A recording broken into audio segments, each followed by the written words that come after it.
Buongiorno a tutti, siamo qua di fronte al muro di John Lennon a Malastrana, il muro chiamato così perché dagli anni 80 molte persone, molti giovani si radunavano per scrivere scritte inneggianti ai Beatles, a John Lennon, scritte pacifiste.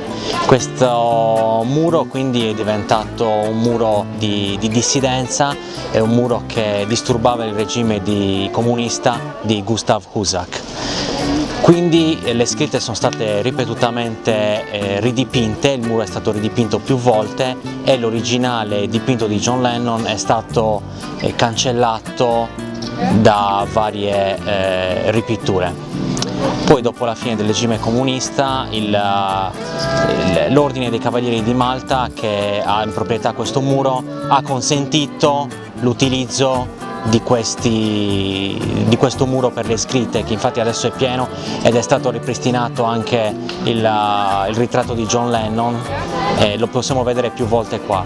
Quindi ognuno può scrivere qua liberamente, è libera la scritta per chiunque. Nel 2014, al 25° anniversario della rivoluzione di velluto e della fine del comunismo, un gruppo di studenti dell'arte ha ridipinto completamente di bianco questo muro e ha messo la scritta "The wall is over", il muro è finito.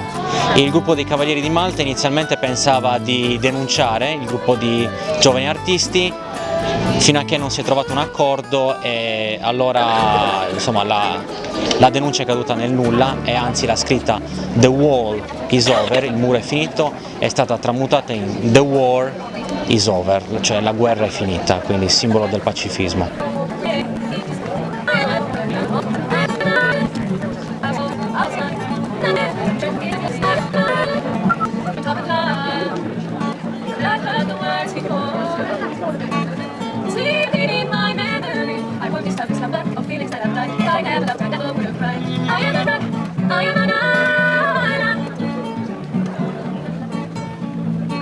My books, my poetry to protect me.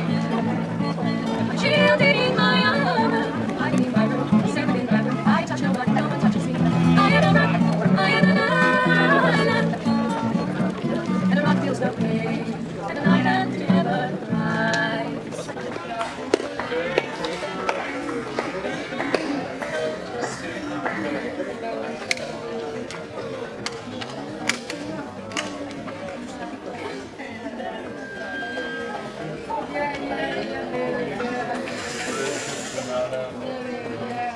Oh zio, Deus, ho finito il lascio 20 corona, se ti fa.